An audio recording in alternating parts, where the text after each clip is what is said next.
anos, desde 1975, já lá vão perto de 45 anos, a mandar bolseiros para o estrangeiro. Qual é o agregado científico que tantos bolseiros gastaram dinheiro do Estado? Dizia, qual é o agregado científico que eles trazem para a nossa terra? O que é que este investimento já produziu de cientistas para a nossa terra? Onde estão os cientistas que devem ajudar a descobrir a riqueza deste povo e a saberem transformá-la para o benefício deste mesmo povo? Hoje estamos todos envergonhados, porque em função da pandemia que se vive, ninguém mais quer comprar petróleo a preço alto. E nós que passamos 45 anos só a vender petróleo bruto e não nos preparamos para vendermos gasóleo, óleo, gasolina para outros povos. Vamos culpar a Deus pela nossa pouca sorte?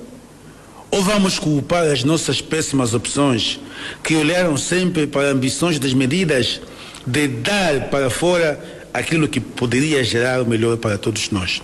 Onde estão os nossos cientistas? O que é que eles aprenderam? Aprenderam só para si? Ou aprenderam a hipnotizar as nossas consciências, a nos aterem em promessas nunca realizadas? Quando o tempo vai passando, a idade vai aumentando e nada se vê de tantas promessas. Onde estão os nossos cientistas? O grande mal do homem africano é que quando ele está formado, em vez de facilitar formando os outros seus irmãos, dificulta-o ainda mais, a ponto de muitos saírem traumatizados das universidades por encontrarem professores revoltados, não sei com quem e com quem, que pouco ou nada fazem para transmitirem conhecimentos. Noutros países, noutras latitudes, o professor é o amigo do aluno, tem contato com ele. A honra do professor é fazer com que o aluno aprenda bem. É assim que se passam os conhecimentos de geração em geração. Mas aqui, para nós em África, o professor sente-se honrado quando tem um aluno que pode repetir a sua cadeira dada mal por ele durante 2, 3, 4, 5 anos. Considera-se como o herói do sacrifício e do trauma de um ou de vários estudantes, quando a culpa é sua, porque de facto quem aprendeu mal não pode ensinar bem. Mas também quem aprendeu bem, se não tem amor, transmitirá mal. Então, queridos cientistas angolanos, queridos cientistas que vivem aqui na nossa terra de Cabinda, ajudemos a olhar a ressurreição de Cristo para tirarmos dela a força e a coragem de podermos desenvolver a nossa terra. Dimensão religiosa da ressurreição de Cristo. Jesus foi suficientemente claro: esse povo honra-me com a boca, mas o seu coração está longe de mim. E diz também no outro passo: nem todo aquele que me diz Senhor, Senhor, alcançará o reino dos céus. E diz também: felizes os que ouvem a palavra de Deus e a põem em prática. Irmãos e irmãs, todos nós que abraçamos a fé cristã, ninguém pode transmitir outro evangelho senão o evangelho do amor. O cristianismo é a religião da caridade, da prática constante do amor ao próximo, a religião da harmonia, a religião da paz.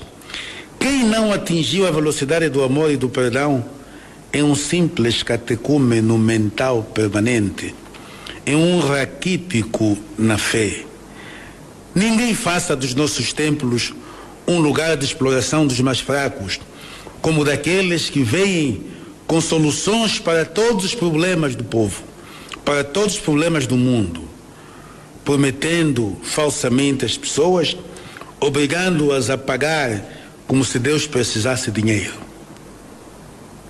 A religião não pode ser uma espécie de empresa lucrativa. Quando na igreja se pede algum sacrifício, um esforço ou alguma contribuição, é para se fazer melhor o serviço do templo e não para encher os bolsos dos líderes religiosos. Por isso, irmãos, Cristo vem ao nosso encontro e diz-nos a nós que temos a obrigação de liderar a igreja para que transmitamos o Evangelho de Cristo. Não como secretários do Espírito Santo e dominadores da sua agenda, oferecendo milagres irrealizáveis que levam depois as pessoas à frustração, mas oferecendo este Cristo morto e ressuscitado e fazendo compreender às pessoas que é preciso lutar e trabalhar com as próprias mãos para que haja desenvolvimento. Infelizmente, em África temos mais igrejas, mais denominações cristãs do que universidades. Acho que devia ser o contrário. Quando atiramos tudo para Deus e nós não fazemos nada, continuaremos mendigos pelos tempos afora. É preciso que o cristão compreenda que é preciso trabalhar. Na carta aos Tessalonicenses, a mais antiga do Novo Testamento, Paulo diz: quem não trabalha, também não coma. Ouvimos dizer, diz Paulo, que alguns de vós andam na ociosidade sem fazer trabalho algum. A estes exortamos: quem não trabalha, também não coma. Por isso, cada religioso, cada religiosa, cada cristão tem que ser homem de trabalho, instrumento de transformação, para que Deus possa estar presente na sua vida e Ele possa também beneficiar dos bens da terra. Não podemos ser simples assistentes do processo histórico. E quando nos ajoelhamos ou nos inclinamos para pedir ao Senhor, é para que Ele transforme as nossas mentes e nossos corações e nos torne capazes de sermos colaboradores da sua graça. Enfim, a dimensão profissional da ressurreição de Cristo. Irmãos, o Cristo ressuscitado também nos pede que transformemos os nossos locais de trabalho em igrejas onde se vive a alegria de Cristo ressuscitado. Não poucas vezes, entre colegas de trabalho, as pessoas tratam-se mal, olham-se mal, odeiam-se, criam-se ciladas, metem venenos nos corpos para que os outros morram, vivem da fofoca e do mal. Aqueles que produzem mais são desvalorizados. Parece que o mundo profissional virou uma espécie de antro onde gravitam seus amigos e familiares, e muitos jovens e também adultos com capacidade de fazerem muito e melhor são colocados de lado. A inveja laboral tornou-se o apanágio de muitos lugares. Resultado, a improdutividade. É verdade que quando você emprega os seus familiares, os seus amigos, os seus compadres, as suas comadres, você perde a autoridade para poder exercer o poder disciplinar. A todos aqueles que têm a responsabilidade de buscar na sociedade competências para fazerem um bom trabalho, não desanimem. E neste aspecto particular, nem sempre o membro do meu partido é o melhor para determinada função. Precisamos de pensar o país para além dos partidos. Precisamos de pensar a nação para além dos partidos. Precisamos de valorizar cada homem, pois a sociedade civil está cheia de pessoas com capacidades para poderem fazer bem ao seu país, só que vão passar pela história sem terem a oportunidade de fazê-lo. E muitas vezes aqueles que o querem fazer são conotados com A ou com B, dificultando ainda mais a sua ação ou até não se lhe dando possibilidades de realizarem bem o seu trabalho. Precisamos nós também de libertar a nossa mente com a força da ressurreição de Cristo para nos vermos todos como irmãos e não abrindo brechas de inimigos ou de lutas de uns contra os outros. Vejo-vos cansados, mas eu não posso terminar sem abordar a dimensão cultural da ressurreição de Cristo. A ressurreição é o critério valorativo de qualquer cultura. Fazer isto em memória de mim.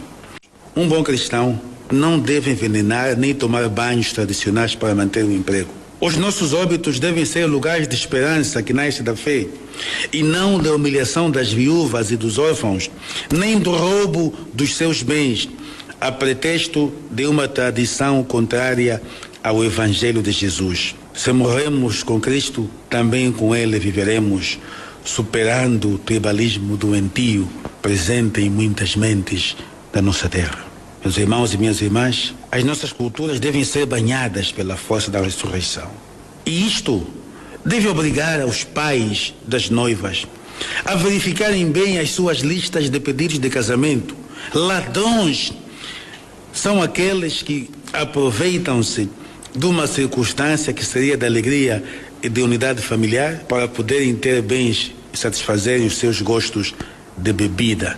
Ladrões são os tios, os avós, os irmãos daquele marido que morreu e deixou filhos e filhas, e eles vão lá buscar os bens que deveriam ser para os órfãos e para a viúva. Ladrões, e continuam ladrões todos os que vivem nessas casas. Por isso mesmo, hoje, nesta noite da Vigília Pascal, escrevam na porta dessas casas onde vocês vivem, casas que receberam dos órfãos: nós somos ladrões. Ladrões os que receberam os carros das viúvas e dos órfãos. Escrevam na porta dos vossos carros: somos ladrões. Ladrões os que anularam o futuro em nome da cultura. Somos ladrões. Estão a compreender? Ladrões. Precisamos também de superar muitos males. A dimensão cultural deve também levar-nos a não perdermos muito tempo nos óbitos. É isso que tem feito com que os empregadores se cansem facilmente de nós. Agora estamos a ver nestes dias de pandemia do coronavírus. Morreu hoje, dia seguinte está enterrado. Morto não se come. Não é para conservar durante uma semana inteira, juntando pessoas, multiplicando doenças, fazendo com que as pessoas não trabalhem. Nós devemos honrar os nossos mortos e não fazer deles uma espécie de cenário de preguiça que muitas vezes se assiste aqui na nossa terra e em outras partes, sobretudo de África, onde a preguiça parece ser a mais querida, e sabendo nós que com ela nunca iremos a lado nenhum. Deus, na sua bondade, abençoe todas as famílias, abençoe todos aqueles que nos acompanham, abençoe todos aqueles que sofrem nas camas dos hospitais. Todos sintam e todos sintamos a alegria de Cristo ressuscitado. Aleluia para todos e não só para alguns. Quando não se vivem as consequências morais da ressurreição de Cristo, então os cristãos matam outros cristãos ou submetem-nos como cobaias para testes perigosos, ou até disseminam doenças por meio de vacinas perniciosas que têm feito mal a muitos povos e a muitas nações. Precisamos, pois, todos nós, de recuperar e assumir a dimensão moral da ressurreição de Cristo, dimensão espiritual da ressurreição de Cristo. A parábola do fariseu e do publicano ajuda-nos a compreender que diante de Deus, quando rezamos, não precisamos de fazer o relatório balofo das nossas boas ações, dízimo, boas ofertas, oração diária, ajuda aos pobres, etc. Mas devemos apresentar-nos prontos a buscarmos a sua vontade, quer na alegria ou na tristeza, quer na saúde ou na doença. Devemos passar da confiança nas próprias forças para a força que vem do Senhor. Nos nossos dias, não são poucos aqueles que, aproveitando-se da situação de pobreza, que poderia ser evitada se tivéssemos tido melhor lucidez, nada mais fazem do que chamar a televisão para que esta apresente as obras que realizam a favor dos pobres, fazendo de uma situação de sofrimento uma oportunidade de promoção política, de promoção da própria figura. Este caminho de estupidificação da mente parece assumir na nossa terra contornos alarmantes, quando na verdade se devolve aquilo que pertence aos pobres, chamando a televisão para os humilhar ainda mais, fazendo-os de tal maneira rasteiros, obrigando-os a agradecer quando recebem aquilo que já lhes pertence. Há aqui, portanto, um pecado duplo ou triplo. Primeiro, retira o que lhe pertence e depois devolve-o de maneira humilhante, para que ele se arraste atrás de nós, julgando-nos nós os salvadores da pátria. Tenho nojo desse espetáculo feito com os pobres. Tenho nojo de todos aqueles que fazem disto o seu dia a dia. A dimensão espiritual da fé, a dimensão espiritual da Páscoa do Senhor, pede-nos: não saiba a tua direita o que faz a tua esquerda. Então seja generoso, ofereça, ajude, sem necessidade de exibir. Mas também melhora a qualidade da tua oração, que não deve resumir-se numa busca permanente de bens materiais, mas deve ser na busca daqueles bens espirituais que Deus gratuitamente oferece a todos e todas: o amor, a bondade, a amizade, a boa relação com os outros, a proximidade com os pobres. Esses bens espirituais que podemos desfrutar em todas as circunstâncias, quando estamos felizes porque Deus completa a nossa alegria, mas também como quando estamos tristes e doentes, no leito do sofrimento e da dor. Ali, a dimensão espiritual da fé nos pede para que completemos no nosso corpo o que falta à paixão de Cristo. Ou melhor dito, a nossa dor seja também então esta participação na paixão de Cristo, a fim de que, sofrendo com Ele, possamos também viver com Ele para sempre. Outra dimensão da ressurreição de Cristo, uma outra consequência, é na dimensão econômica. Não é da vontade de Deus que se peça esmola. Os bens que o mundo tem, bem partilhados, dariam vida digna para todos. Entretanto, não devemos pensar num mundo fácil, sem trabalho e sem empenho. A força da Páscoa deve fazer-nos ouvir melhor este dito: crescei e multiplicai-vos, enchei e dominai a terra, trabalhando para o nosso sustento, mas evitando acumular muitos bens para a simples exibição, empilhar dinheiros em bancos, deixando-os indefesos a gemer de desnutrição. Diz Paulo: trabalhei noite e dia para não ser pesado a ninguém e vos dar o exemplo. Passemos então da preguiça ao trabalho para o nosso sustento e para acudirmos os mais fracos. Entretanto, o trabalho não deve consumir todo o nosso tempo. É preciso encontrar também tempo para o descanso, tempo para o lazer, tempo para a família, tempo para os filhos, e não fazer da nossa vida uma busca ilimitada de dinheiro que arruína a saúde e destrói a família. A dimensão econômica da ressurreição de Cristo deve levar-nos, afinal, a que todos sejamos beneficiários dos bens da terra e não apenas alguns. Assim sendo, quando temos possibilidades, ajudemos a levantar os outros. Deixemos de comprar os problemas de outras nações sem que antes resolvamos os nossos. Deixemos de deixar os nossos irmãos no desemprego, na luta, dando emprego até de igual dimensão para outros. Nós temos que priorizar os nossos concidadãos para que os bens da terra sejam em primeiríssimo lugar para eles. A dimensão econômica da ressurreição de Cristo deve levar-nos também a sabermos multiplicar e a diversificar aquilo que está ao nosso alcance, para que saiamos desta roda de pobreza que no fundo parece ser voluntária, na medida em que os bens estão disponíveis, mas poderiam ser para todos, mas só aumentam os cofres de alguns, enquanto os outros permanecem mendigos.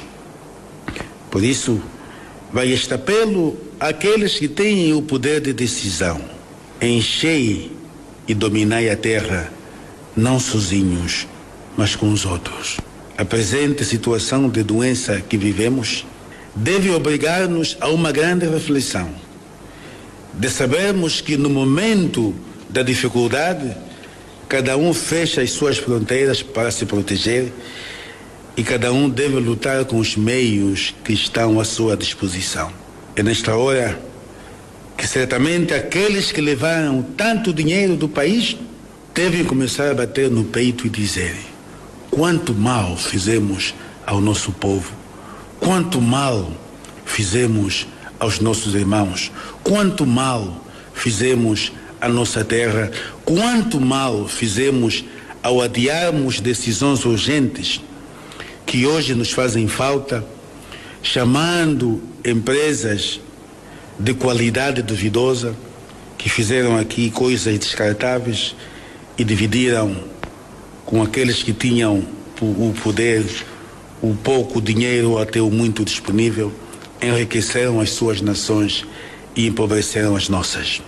A dimensão econômica da ressurreição de Cristo deve também obrigar-nos a buscarmos parcerias saudáveis, aquelas que nos ajudem a desenvolvermos melhor a nossa terra e não nos limitarmos a parcerias medíocres que permanecem tão arrastadas como nós, não nos darão nada. Precisamos de uma cooperação saudável, porque ninguém se pode desenvolver sozinho. Mas metamos bem na nossa cabeça: ninguém fará melhor o nosso país do que o dele. A dimensão política da ressurreição de Cristo. Fazer isto em memória de mim, fazer isto em memória de mim, responsabiliza os detentores do poder político a não se limitarem nem obstruírem o curso normal da fé nascida da ressurreição de Cristo. Neste sentido, longe de se opor à fé, a política deve dar primazia à caridade, procurando olhar com cuidado para os mais fracos, ampará-los nas suas dificuldades, protegendo as suas vidas e as suas propriedades. Isto passa por uma elevação contínua da consciência ético-moral que deve motivar os governantes a serem gestores e não proprietários dos bens que a todos pertencem, a serem transparentes e isentos e não eivados de tribalismos ou partidarismos doentios. Os cidadãos são responsabilizados a colaborar com as autoridades naquilo que é positivo, pagando a luz, a água, cuidando do lixo, conservando os lugares comuns, respeitando-se uns aos outros, mas também criticando os erros de quem quer que seja para a salvaguarda do bem comum. Os que dirigem não são donos, são apenas gestores. E quando estiverem cansados, podem dar lugar para outros que possam fazer melhor. Não passemos a noite nos cargos e nas responsabilidades, fatigados como se fôssemos os únicos com possibilidade ou com qualidade para podermos dar direção à nossa terra e às nossas terras. Os cemitérios de Angola e do mundo estão cheios de insubstituíveis, para dizer que a política deve ser então um serviço a favor do bem comum. Uma grande questão que nós nos colocamos é: como é que de passados 60 anos desde que iniciaram as independências africanas, continuamos a ter um continente verdadeiramente pobre, abandonado, sem horizonte, que nem sequer vale 1% na economia mundial? Não há dúvida nenhuma que isso é uma vergonha para nós. Passamos a ser a vergonha de toda uma nação, passamos a ser a vergonha de muitos povos, somos a vergonha do mundo, porque somos permanentemente mendigos. Os outros povos riem-se de nós, porque somos os que mais consumimos, somos os que mais compramos, somos os que mais exibimos, mas somos os que não têm nada. É esta a característica principal do pobre, um pobre de mente. Em vez de projetar o seu futuro, passa o tempo a exibir-se, pensando que a exibição cria desenvolvimento. É esta mentalidade, efetivamente, que entrou na nossa maneira de nos relacionarmos entre nós e com os outros. Esta mentalidade doentia, mentalidade de pobre, que pensa que ter um carro é o melhor que pode ser para toda a vida, que pensa que comprar sempre no estrangeiro e gastando muito é efetivamente o melhor que há. Não. A dimensão política da ressurreição de Cristo deve ter um olhar voltado para a nossa terra, voltado para a libertação da nossa mente, voltado para a promoção do irmão, voltado para que se deem os cargos àqueles que podem desempenhá-los com zelo, competência e integridade moral. Meus irmãos e minhas irmãs, esta vivência da noite da vigília pascal tem ainda uma outra dimensão da ressurreição de Cristo, o avanço ou a dimensão científica. Os avanços científicos que se têm verificado, sobretudo desde a segunda parte do século XX, devem permitir uma maior contemplação da natureza de Deus, que deu ao homem a capacidade intelectual e reflexiva para descobrir e transformar a natureza em seu benefício, mas com limites e não de maneira irracional e abusiva, pois tal se tornaria perigoso ou pernicioso para si mesmo. O fazer isto em memória de mim é uma negação da corrida armamentista geradora de guerras, das centrais nucleares descontroladas, da manipulação genética. Ressurreição é buscar e partilhar tecnologia e ciência, baixar os